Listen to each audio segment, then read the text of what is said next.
Bonjour à tous et bienvenue sur ma chaîne Les Enveloppes de Chouchou. Je vous retrouve pour une nouvelle vidéo de tuto consacrée à la méthode des enveloppes budgétaires et nous allons regarder ensemble comment établir son budget. Pour commencer, il faut qu'on calcule ensemble notre reste à vivre. Donc le reste à vivre, si vous ne connaissez pas, en fait c'est l'argent qu'il vous reste une fois que vous avez déduit toutes vos charges fixes à la fin du mois. Et donc cet argent-là, le reste à vivre, vous sert justement à mettre dans les enveloppes pour toutes les dépenses courantes, donc comme les courses, l'essence, les loisirs ou les imprévus, les vêtements, enfin peu importe. Mais surtout, c'est un très bon indicateur pour vous pour commencer à démarrer dans la méthode, puisque vous allez pouvoir l'optimiser. Donc on verra dans d'autres vidéos de tuto comment optimiser son reste à vivre. Pour l'instant, on va juste faire ensemble un état des lieux. Pour que ça soit plus représentatif et parlant pour vous, je vais utiliser mon propre budget et mon propre reste à vivre du mois de juin 2026. Donc, comment ça se passe? Comment vous pouvez faire? L'idée, c'est de faire un état des lieux. Donc, mon conseil, c'est de prendre vos relevés de compte de vos 3 derniers mois et vous pouvez imprimer. L'idéal, c'est de l'imprimer pour que vous puissiez après stabiloter directement toutes les lignes pour être sûr de rien oublier. Ou sinon, vous prenez une feuille et ce que vous faites, à chaque fois qu'il y a une ligne sur votre relevé de compte, ça peut être une rentrée d'argent ou une sortie d'argent, donc une dépense fixe, ça peut être un abonnement, ou dépenses ponctuelles, ça peut être un achat plaisir, ou une rentrée d'argent. Vous allez le noter et vous allez les répartir dans différentes catégories. Alors, je vous montre les catégories que j'ai avec mon budget, ça pourra vous servir de base. Donc déjà, au niveau des rentrées d'argent, je vais noter nos salaires. Alors, pourquoi je le mets au pluriel? Puisque mon conjoint et moi, nous faisons la méthode des enveloppes budgétaires ensemble. Nous mettons toutes nos rentrées d'argent en commun. Nous avons un compte joint. Nos salaires arrivent sur le compte joint. Les frais, les abonnements, les charges fixes, les crédits immobiliers, tout part de ce compte-là.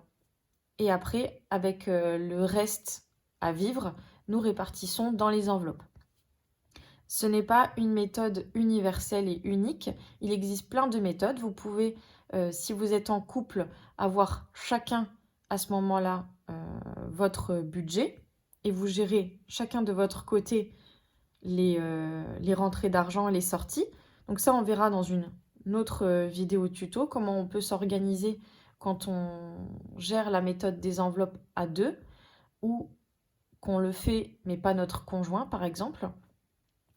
Ensuite, on peut très bien avoir uniquement un seul budget si on vit seul, par exemple. Et donc, à ce moment-là, on a différentes choses à prendre en compte. Donc, le salaire, nous, on est en CDI tous les deux et nos salaires sont plus ou moins fixes en fonction des différents mois. Ils s'élèvent à 4 208 € pour ce mois-ci. Alors, si vous regardez bien, c'est un chiffre rond. D'accord? En fait, j'ai arrondi cette somme. Normalement, j'ai 4 208, je crois, 68. Eh bien, toutes les rentrées d'argent, je ne vais pas tenir compte des centimes. Je vais arrondir la somme pour avoir un chiffre arrondi à l'unité. Ça me permet, quand je fais mes calculs, que ça soit beaucoup plus simple et d'avoir un petit arrondi. Je m'explique. Je vais continuer mes rentrées d'argent. Donc, j'ai également des rentrées d'argent liées à la CAF. Donc, ce sont des allocations pour mes deux filles. J'ai 152, je crois, 16, quelque chose comme ça. Et ensuite, j'ai une pension alimentaire pour ma grande fille. Pension alimentaire à 225 €. Voilà, si je fais la somme, on va faire ici, hein. Si je fais la somme de tout ça, j'obtiens en rentrée d'argent 4 585 €. Si je n'avais pas arrondi, ici à l'inférieur, j'aurais un tout petit peu plus dans les rentrées d'argent. Eh bien, pour les sorties d'argent, je vais faire l'inverse. Je vais arrondir au supérieur, comme si je devais payer un tout petit peu plus, ce qui fait qu'à la fin du mois, à la fin de tous nos calculs, il me restera un petit quelque chose sur le compte de l'ordre de à peu près 5 €, si jamais il y a des variations dans le budget de mois en mois, puisque n'oubliez pas, c'est un prévisionnel. Donc là, vous avez déjà vos rentrées d'argent. Donc pour vous, ça peut correspondre, voilà, salaire, pension de retraite, invalidité, tout ce que peut vous verser des aides, voilà, des aides de l'État, pension alimentaire, voilà, vous mettez dedans. À partir de ce salaire, on va dire c'est vos revenus totaux, vous allez pouvoir déduire si vous avez des crédits immobiliers, des dettes, des charges fixes.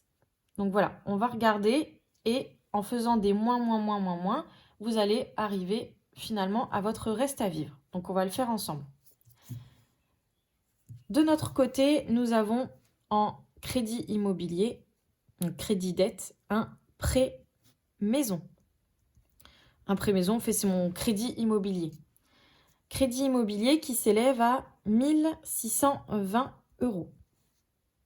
Ici, je ne vais pas parler d'optimisation, on est bien d'accord. C'est un état des lieux au tenté. Donc vous, quand vous êtes sur votre relevé de compte, vous regardez vos 3 derniers mois. Après, vous savez, est-ce que vous avez un crédit immobilier en cours? Ça peut être également des crédits à la consommation. Donc si vous avez des paiements échelonnés parce que vous avez acheté un canapé, par exemple, eh bien, vous allez le noter dans cette catégorie-là. C'est des charges qui tombent tous les mois. Au bout d'un moment, qui disparaissent, mais qui tombent quand même. Nous, on avait, si vous regardez mes vidéos sur la chaîne, on avait 3 crédits. Le crédit pour la maison, un crédit pour l'achat d'une voiture et un crédit travaux. On a réussi à solder avec la méthode des enveloppes et divers rentrées d'argent. On a réussi à solder 2 crédits et il nous reste juste le crédit ici de la maison. Dans les revenus, dans ce qui rentre, vous avez aussi tout ce qui est primes. Si vous avez des primes exceptionnelles, vous pouvez les mettre ici. Donc voilà, nous, dans la catégorie crédit, donc là je note que c'est des revenus. Dans la catégorie crédit, chez nous, il n'y a qu'un seul chiffre, c'est 1620 €. Crédit, 1620 €. Donc là, je vais le mettre en rose. Allez. Pour dire que ça sort.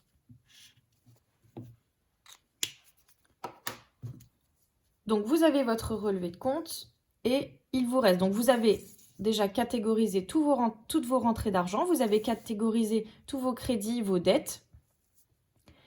Il vous reste maintenant des charges qui tombent tous les mois. Ça peut être des abonnements, ça peut être des factures mensuelles comme le gaz, l'électricité, l'assurance de la maison.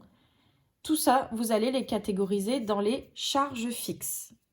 Donc comme son nom l'indique, des charges fixes, ce sont des charges qui vont tomber de façon fixe, mensuelle. Je parle bien ici de mensuel. On verra après les factures qui tombent au trimestre ou à l'année. Donc, charge fixe mensuelle, nous, on a le gaz, 405 €.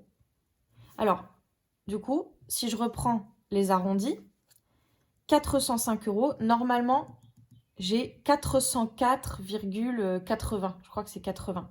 Moi, j'arrondis au supérieur. Donc, au lieu de noter 404,80, j'arrondis au supérieur. Je mets 405 €.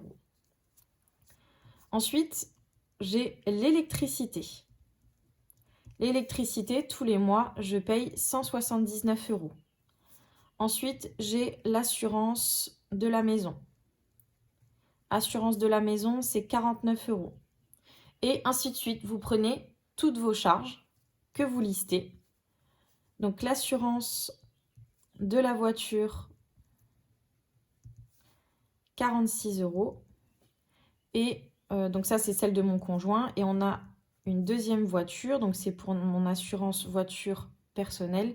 C'est 40 € par mois. On continue. On a un leasing voiture. Donc là, c'est une somme qu'on rembourse, pareil, tous les mois. 349 €. Ensuite, on a une location de batterie. Alors là, j'ai une voiture électrique et les batteries ne m'appartiennent pas. Donc c'est 79 €. Ensuite, l'école privée pour ma grande fille, on est à 264 €. Les téléphones portables, 24 €. Donc à chaque fois, là, c'est pour nous deux. Par exemple, les téléphones, c'est nous deux. On met tout en commun. La box internet, 29 €. Les frais de banque, on est à la CIC, on a des frais pour la gestion du compte. C'est 21 € par mois. Et on continue, on a tout ce qui est abonnement. Donc dans les abonnements divers, il y a Netflix avec pub, Disney+ avec pub, Spotify et un magazine. Donc là, on a 45 €. La liste, quand on commence la méthode des enveloppes, est souvent très très longue. Et c'est souvent sur cette partie-là, les charges fixes, qu'on commence à travailler. Une fois qu'on a établi notre budget, on va travailler ce poste-là pour pouvoir réduire au maximum ces charges. On retire un petit peu le superflu, le but étant d'augmenter notre reste à vivre. Et donc, on verra dans une prochaine vidéo comment s'y prendre. Voilà, on a, pareil, 1530 € de charges fixes. Il nous reste maintenant tout ce qui est charges variables. Alors, les charges variables, quand vous regardez votre relevé, ce sont des charges qui ne tombent pas de façon systématique tous les mois, ou alors des charges qui changent de montant, donc c'est mensuel, c'est des charges mensuelles qui changent de montant de mois en mois. Exemple, chez nous, c'est les frais de nounou. Donc, on a une nourrice pour garder notre bébé. On la paye un peu plus, entre 920 et 950 € par mois. Ce montant fluctue en fonction des jours gardés. Et moi, je déduis déjà le complément mode de garde. En fait, on a une aide vis-à-vis du montant à payer. Moi, je les déduis déjà ici. Je vous explique. Normalement, dans les charges variables, je devrais noter 921 € par exemple. Et dans les rentrées d'argent, je devrais rentrer la ligne du coup pour le complément mode de garde à plus 400 et quelques. Moi, je fais tout de suite une soustraction ici, mais ce n'est pas une obligation. C'est pour moi faciliter et avoir une ligne de moins sur mon tableau. Dans les charges variables, vous avez également, normalement, tout ce qui est facture ponctuelle. Ça peut être facture d'eau, les ordures ménagères, les impôts, taxes foncières. Voilà, il y a plein de charges variables qui peuvent tomber de façon ponctuelle. Toutes ces charges-là, l'eau, etc., c'est des sommes qui, de toute façon, vont tomber. J'essaye d'anticiper plutôt de façon mensuelle ces dépenses. Donc, je ne vais pas les inclure ici dans mes charges variables. C'est une particularité que j'ai sur mon budget. C'est que je n'en tiens pas compte ici. J'ai mon reste à vivre et à partir de mon reste à vivre, je vais mettre de côté chaque début de mois une somme fixe pour pouvoir payer mes factures à venir. Mais je vous expliquerai ça dans une prochaine vidéo. Donc là, on a ça. Donc vous avez pris votre relevé des 3 derniers mois, relevé compte des 3 derniers mois. Vous avez toutes vos rentrées d'argent qui sont stabilotées, tous vos crédits stabilotés, les charges fixes, vous pouvez le mettre d'une autre couleur, hein. On aurait pu le mettre en orange par exemple, les charges fixes. Voilà, on met en orange. Et on va dire les charges... Est-ce que j'ai une autre couleur? Bon, j'ai pas d'autre couleur, c'est pas très grave. On va le mettre comme ça. On va dire les charges variables. Ici, 484. Et ensuite, on va calculer justement notre reste à vivre. Ça correspond aux revenus. Les revenus moins les crédits, moins les charges fixes. Je vais mettre CF pour charges fixes, moins les charges variables. Donc ici, qu'est-ce que ça donne? 4 585 € moins 1 620 € moins 1 530 € moins 484 €. Et si on fait le total, pour vivre, mon reste à vivre s'élève à 951 €. Voilà. Donc 951 € de reste à vivre. Et ce reste à vivre-là, on va l'utiliser pour mettre dans les enveloppes. Alors ça peut être des enveloppes virtuelles ou des enveloppes physiques, mais ça fera l'objet d'une autre vidéo. J'espère que cette vidéo a pu vous aider. N'hésitez pas à me dire en commentaire si vous avez des variantes pour établir votre reste à vivre. Moi, en tout cas, c'est comme ça que je fonctionne. Et sachez une chose, chaque budget est différent. Le reste à vivre que vous allez obtenir là, ce n'est pas immuable. Je m'explique. Vous allez pouvoir le travailler pour l'optimiser.